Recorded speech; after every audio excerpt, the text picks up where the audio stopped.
Hello everyone, welcome to PTT Set Digital Roadshow for third quarter of 2020. Today we have three speakers. First is Kun Panporn Sasananan, our Vice President of Investor Relations Department. สวัสดีค่ะ And we also have Kun Chitiyapha Wungsarod, our manager also from the Investor Relations Department. Hello. And my name is Ajima Kongtip, Investor Relations Officer.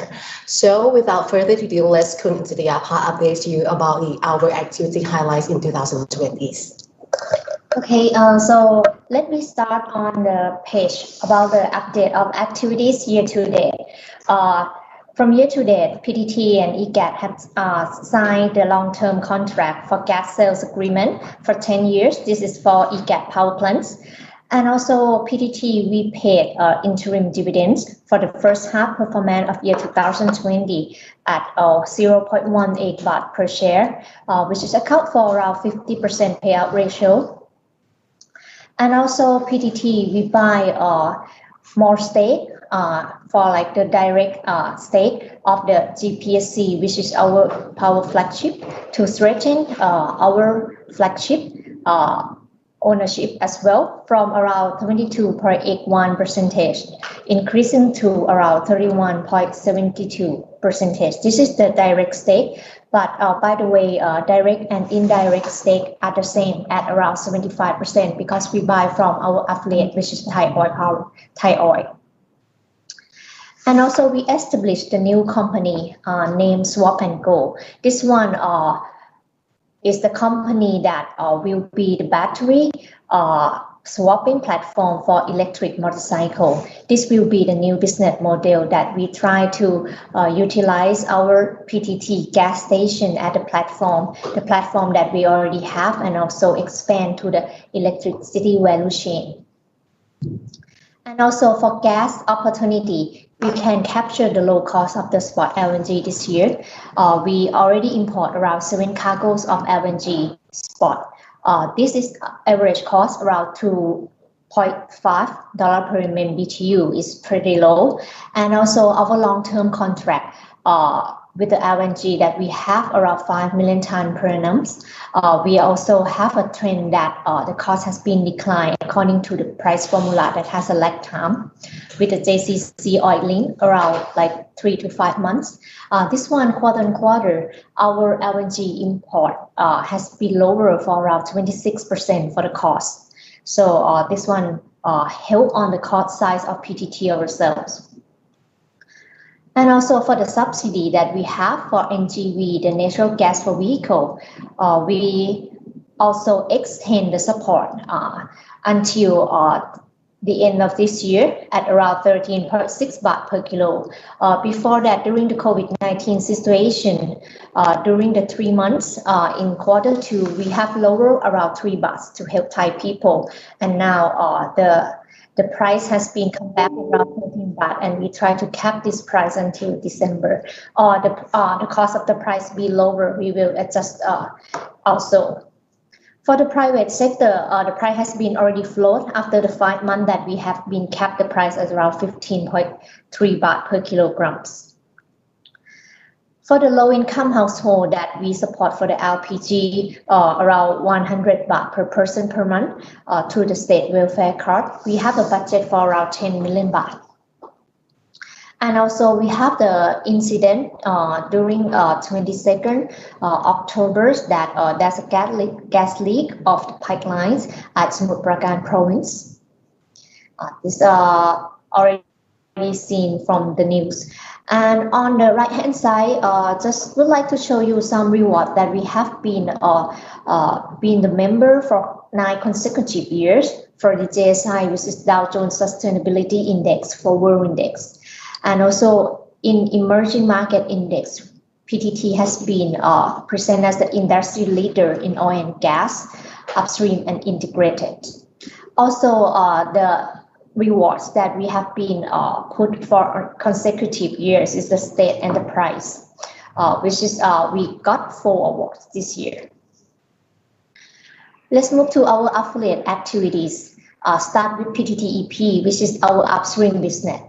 PTTEP also acquired additional stake in project Algeria Hassi Baragas, This one increasing the stake around 24.5%. So the total stake that they have is around 49%.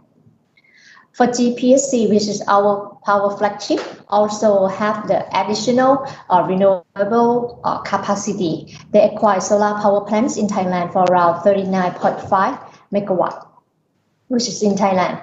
And also they also COD commercial operation for Navanokon power plant, which is the expansion phase, increasing the capacity of the electricity for around 60 megawatt to be totally at around 185 megawatt, and also adding the steam capacity for around 10 tons per hour, increasing to around 40 tons per hour. And this one, GPSC own the stake around 30%. For retail or retail business, which is PTTOR that preparing for IPO, we already submit the filing on the 2nd April this year, and SEC has been approved the filing on the 16th September. So we have time for IPO around like 12 months after the SEC approved. So we'll be within September next year, 2021. And also PTTOR has also tried to achieve their newest curve strategy. They also buy a stake in Flash Company around 9.58%. Flash Company is the e-logistic business. This will help connect online to offline to create O2O solutions that will help complementing our non-oil business in PTT station as well. For PTT Group debenture exchange this year, we try to capture the opportunity of the low interest rate during the COVID-19 situation as well. As a PTT, we have issued Thai baht debenture for around 35 billion baht. This also including the green bond that proposed for the green project for around 2 billion baht, which is the new initiative. And also we have issued US dollar bond as well for around 700 million USD, which is the longest years that we issue for around 50 years. This is the first in Asia, ex-Japan, that can issue this loan. And also our affiliate has been issued many of the bond issuance both in Thai baht and US dollar baht, as we shown in the slide as well. So let's move to the business section that I will help you walk through the key business driver first.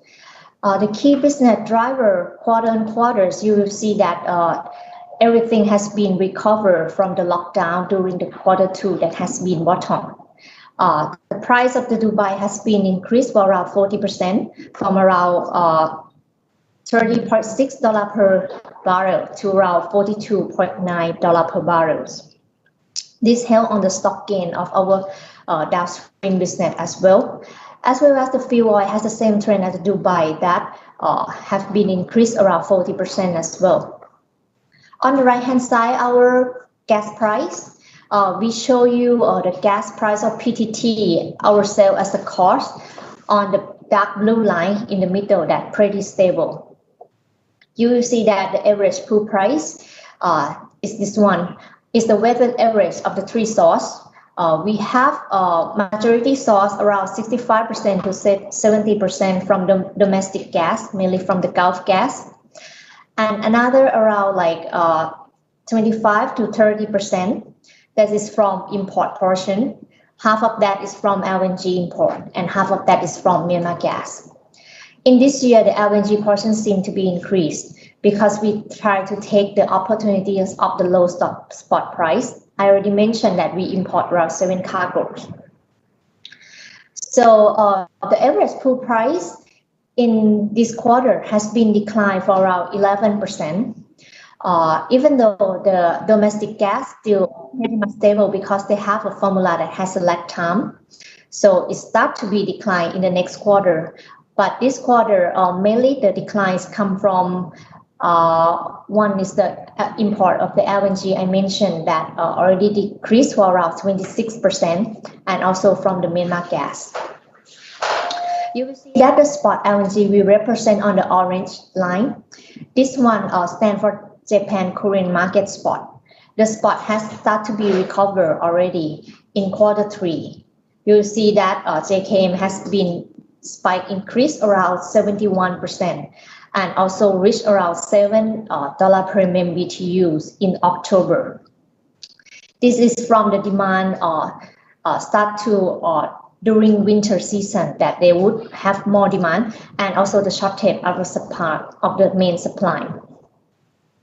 However, the long-term contract of LNG price has been represented on the green line, which is the JLC LNG. This is the import price of LNG from Japan. You will see that it starts to decrease. This is because of the lag time normally for the gas formula of the LNG long-term contract. Chemical spread on the left bottom, we also show you the olefins and aromatics. The olefins seem to be recovered. HDPE spread to naphtha has been improved around 7%. This is because there's recovered demand, especially from China, and also this one, the aromatic spread. You will see that the spread has been declined opposite. This one because the demand for PX is still like slow because of the textiles and also the kind of like the plastic that used for vehicle. This one still in the slow demand in the market, as well as the benzene. They still have a high stock of inventories this year, so that's why the spreads still decline during Q3. On the average foreign exchange rate on the right hand side, you will see that the baht has been depreciate around 0.7 baht. This one make we have the foreign exchange loss on USD loan for PTT ourselves and also our affiliates. But by the way, we try to minimize the volatile of the bottom line. We have a natural hedge. We try to have USD dollar bonds that have a square amount with the EBITDA link with the US dollar. So that's why our bottom line would not volatile much with the foreign exchange rate.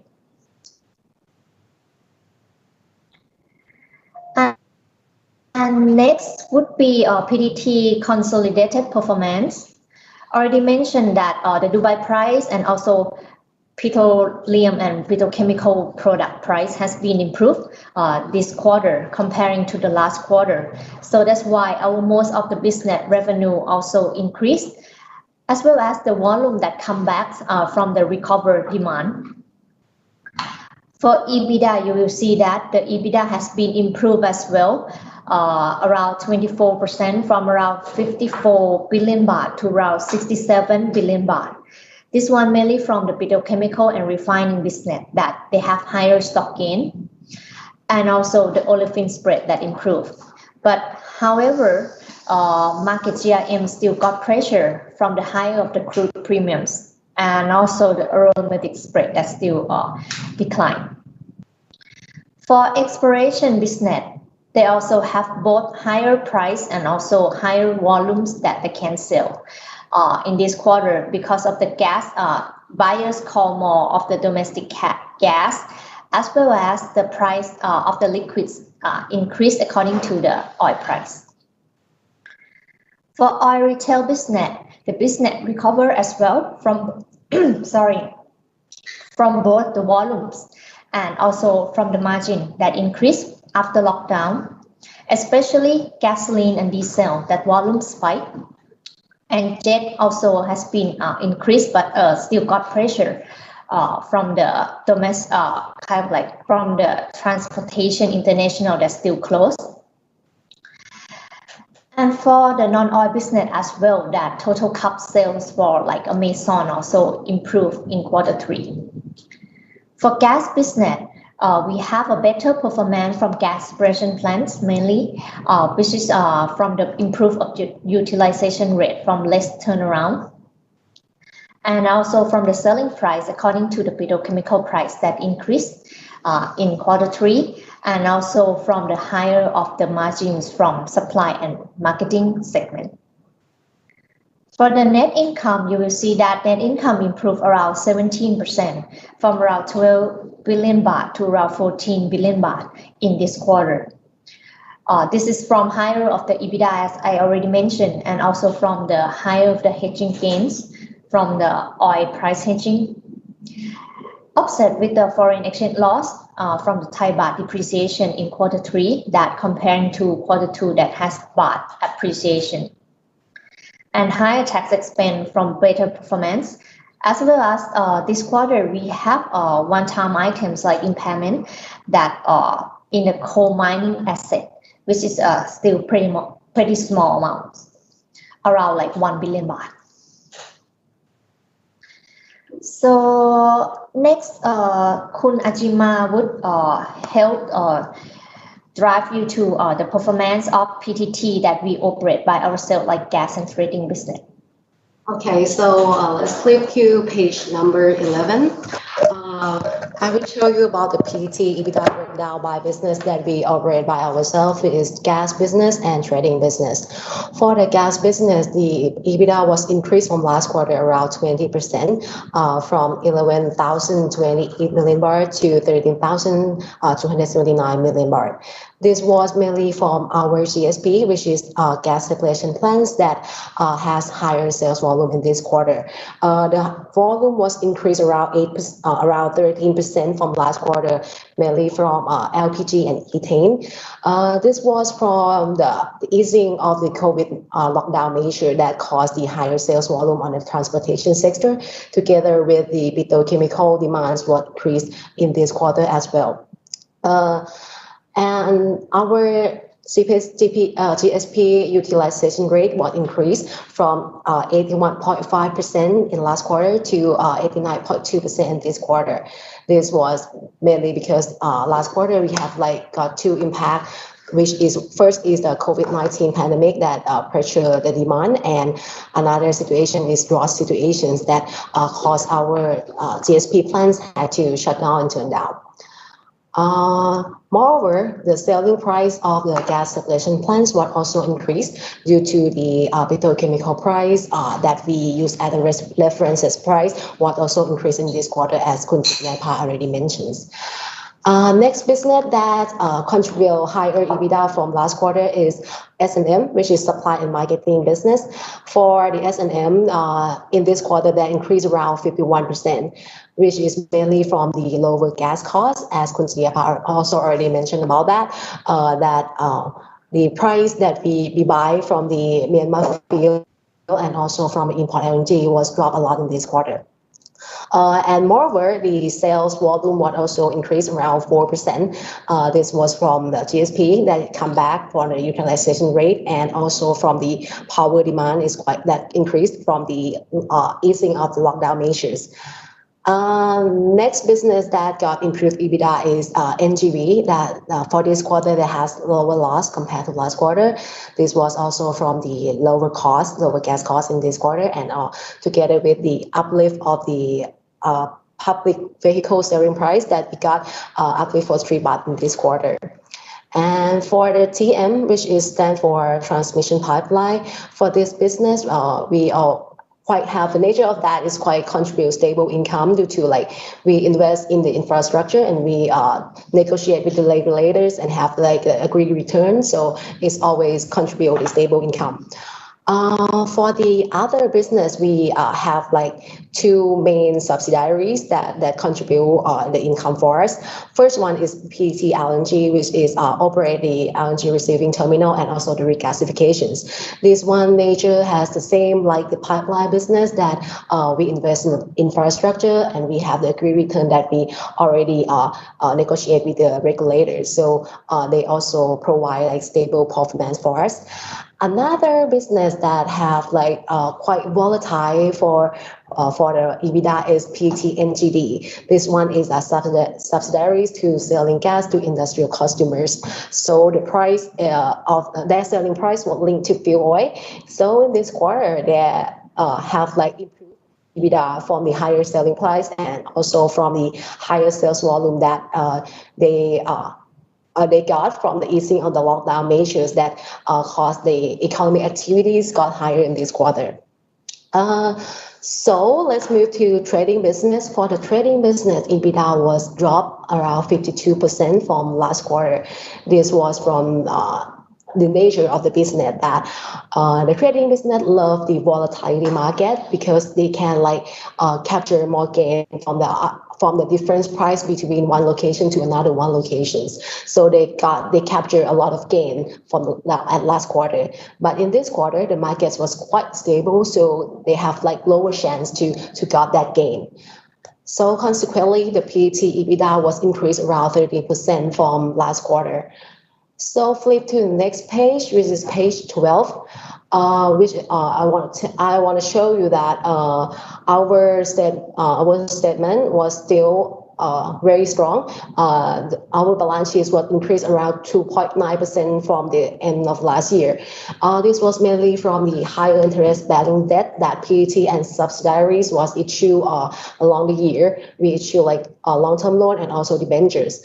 And another factor is the adoptions of the the adoption of international financial standard number 16, which is lease, that increased our balance sheet. And when you move to the gearing ratio at the top right, you will see that our gearing ratio was increased a little bit, but still under our policy. Then for the net debt to EBITDA, we have the policy is under 2 times, and for the net debt to equity, the policy is under 1 times. So it's quite okay for us. And for the credit ratings, we still PT can maintain the rating as sovereign levels. For the Moody's is the Baa1, and for S&P and Fitch is also still as BBB+. So next, let's move to Kun Panporn to guide you about our outlook and guidance. Okay, let's start with the global economy outlook first. The IMF in October, they projected the global growth of next year will be around 5.2%, with the downside risk of the new wave of the virus outbreak and the premature withdrawal, all the tightening of the policy support, as well as the rising of the geopolitical tensions. According to the IEA report in November, the global oil demand this year will be projected to be around 92.9 million barrels per day, and it will increase to around 98.8 million barrels per day next year. But for the OPEC report in November, that the global oil demand in 2020 will be only 19 million barrels per day, but next year will be increased to around 96 million barrels per day. About our Dubai outlook, the positive factors are the geopolitical risk in Iran, Venezuela, and Iraq, and as well as the 7.7 million barrels per day of the OPEC plus oil production cut during August to December. Another positive factors is the vaccine news that support the oil price as well. For the negative factors are the under pressure of the economy and the oil demand, and the Libya crude oil production and the export resumption. Therefore, the PTT assumption of the Dubai is in the narrow range next year, around $44 to $49 per barrel.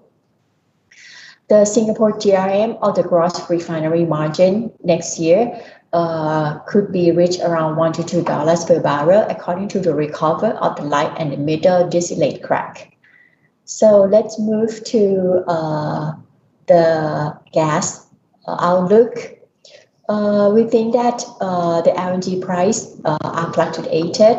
As you know that in April to May, it's go below $2 per MMBTU, and it surged up to more than $7 per MMBTU in October. This is because of the stronger demand due to the record high temperature in USA, the supply side risk from the shutdown of the government LNG and the prelude floating LNG, and the lower run rate of the US LNG player due to the hurricane.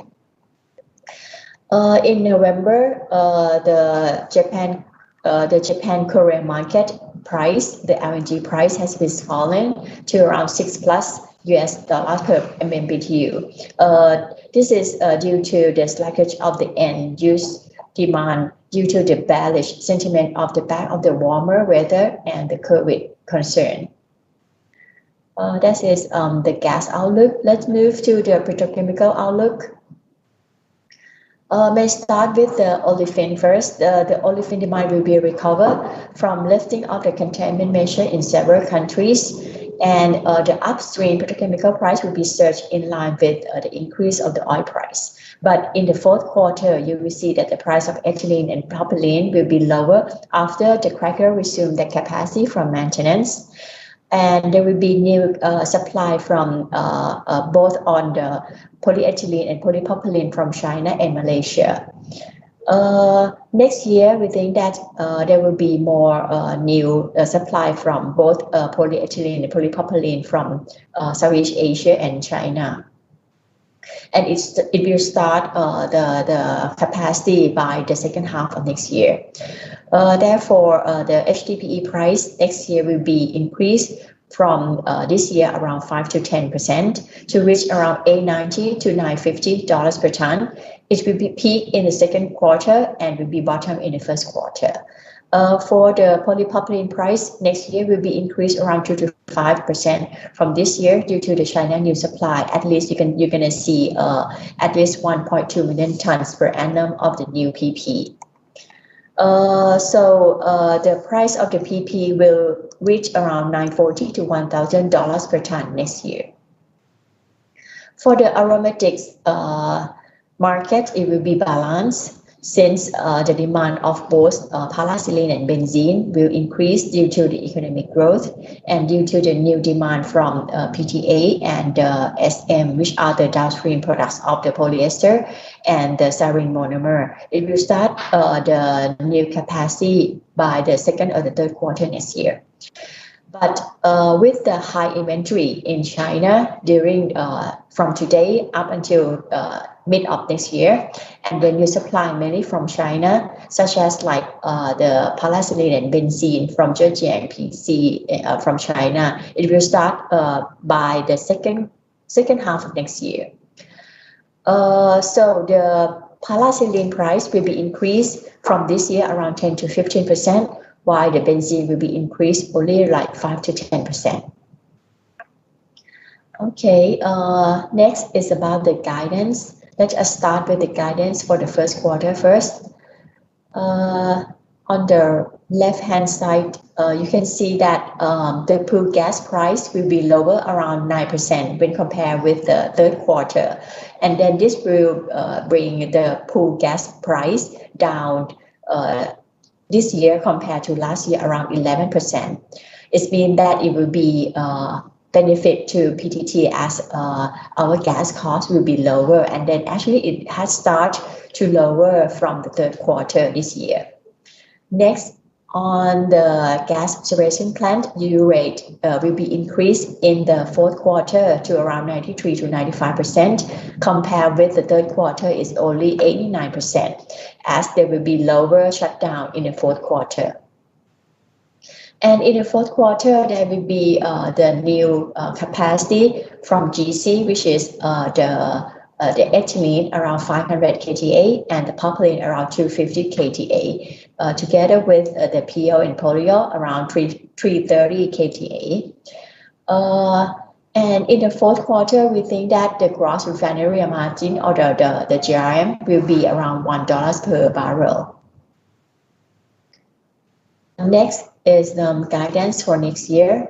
Let's start with the E&P first. We think that the exploration and production will be improved. The volume will be improved from this year. The average of the volume this year will be around 350. And they think that they could do the competitive cost to lower that cost. Next is our gas business.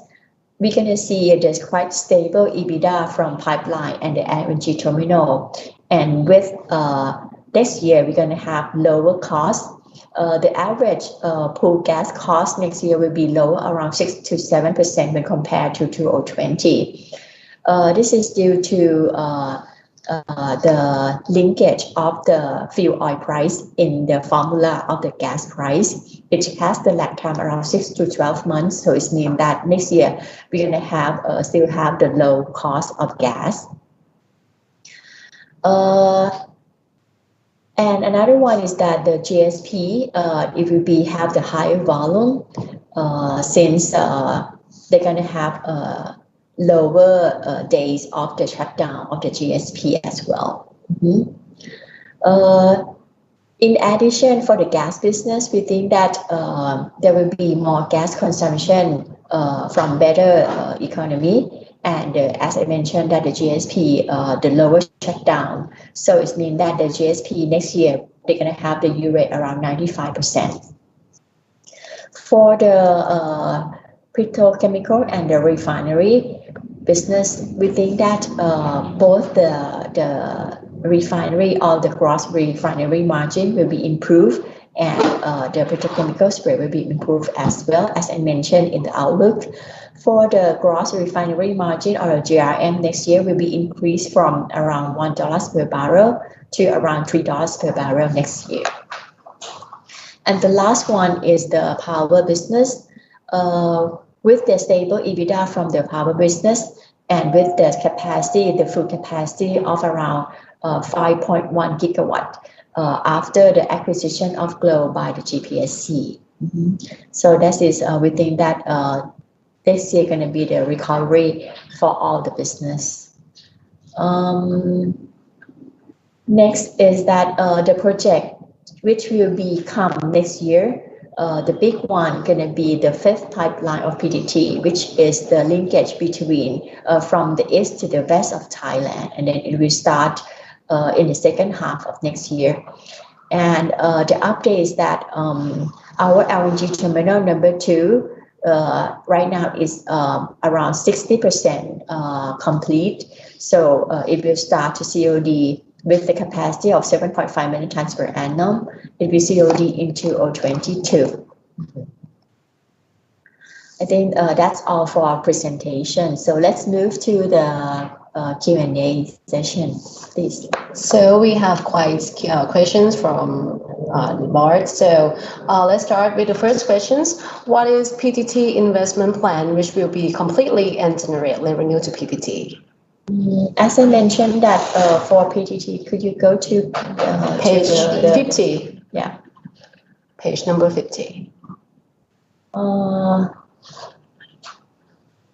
This year, I think the new project gonna come mainly is the GC, which I mentioned that is the multi-put retrofit with the is this the olefin reconfiguration with the ethylene capacity of 500 KTA and the propylene around 250.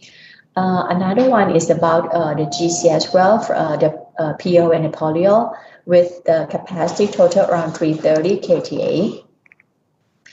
As mentioned that next year, the big one is the pipeline number 5, and on 2022 is the LNG terminal number 2 with capacity of 7.5 million tons per annum. And in 2023, gonna be Thai Oil, the refinery, it's called the Greenfield project, which will increase the capacity from 275 to 400 KTA. So 400,000 barrel per day. Okay, so that is the first one. Okay, so the next question is, could you please share your sustainability plans in long term?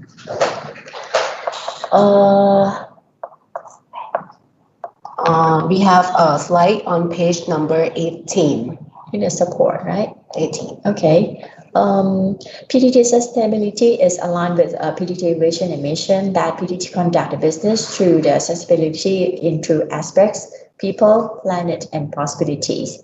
Regarding the United Nations 17 Sustainable Development Goal, PTT focused in 7 out of 17. May give you an example of the 7. Number 7, this is the affordable and clean energy, or number 13, which is the climate change. I will go in detail about the climate change. And the rest, 6 out of 17 are only what we are usually follow, and the rest 4 are not related to our business. So let's move to about the climate change. The GSG or the greenhouse gas emission is highly priority by the government because Thailand participate and voice our intent during Paris Agreement at the Conference of the Paris or COP22 in France. The international agreement, also known as the International Determined Contribute or INDC, state to reduce emission by 20 to 25% within 2030. For PTT, this year, PTT Group also set the target to limit the quantity of the greenhouse gas emission by 16% when compared to the business as usual, or not more than 39.4 million tons carbon dioxide equivalent. And in the medium term, out into 2025, we target to limit the GSG around 18% versus business as usual, or around 44.7 million tons carbon dioxide equivalent. And in the long term, into 2030, the limit is 20% versus business as usual, or around 49.8 million tons carbon dioxide equivalent. So that is the climate change. Let's move to, it's not only the climate change, the GSG, it's also about the water management, like the water resource conservation, the reduction water consumption from production process, as well as like the recycle and reuse water. May give you the example that the volume of the water recycle and reuse in 2016 was around 2.6% versus last year. It's going up to around 10.5%. The last one is about the waste management. The waste management is focused in the volume reduction of the industrial waste sent to the landfill by reusing waste or extending the service life of material according to the circular economic principles. And with the target to reduce the hazardous water to landfill to zero by this year. And the percentage of the routine waste to the landfill, the total routine waste reduced from 0.15% to 0% this year. Okay, that's this for the sustainability issue. Okay. Next question is how the COVID-19 pressure on PTT's liquidations? I think we don't have the pressure on liquidities. As you know that currently we have the total cash on hand around 79 billion baht, together with the short-term investment around 45 billion baht. So altogether, it means that we have the cash on hand around 134 billion baht. Okay. For the next questions, what are your key concerns during the pandemic? I think in the petroleum and petrochemical, the major concern is about the demand. As I mentioned, you can see that during the COVID period, the demand both in the petroleum and petrochemical is very low. As I mentioned that this year, the demand has been lower from around 100 million barrels per day down to around 90 to 92 million barrels per day. So that is the major concern during the COVID period. Okay. The next one refer to the acquisitions of GRP ordinary shares by PTT. This is a strategy to adjust the investment plan in power business, isn't it? And what is the criteria to share investment with GPSC? I think GPSC is still our flagship, and then it will be focused in like the conventional and renewable in Thailand. But by the way, since we have another arm's length, which is the GRP, and then GRP gonna be our arm's length in the renewable in international, and then it will be focused in the solar and the wind energy. So it will be the win-win situation for GPSC to go to international through the GRP, and then for PTT to have the opportunities to go international through the GRP as well, since from the structure we hold 50-50. Okay. Next, what is the dividend policy during the crisis? The policy is 25%. That is the policy, but you can see that the historical payment, the payout ratio is around like 40 to 50%, and then for the interim payout ratio is around 50% already. For the last question here, has there been any changes in acquisition plans after the COVID? I think it's up to the assumption, and then for example that any project that we are under study, we need to revisit since all the situation has been changed. For example, like the demand of the products, or even the petrochemical or the petroleum product has been changed. So we need to revisit all the project that we are studying. So that's it for the questions. Thank you everyone to joining these sessions, and if you have any further information, you please feel free to contact us at PTT IR. We always are serving you as you want. Thank you. Thank you. Thank you. Have a nice day. Bye-bye. Bye.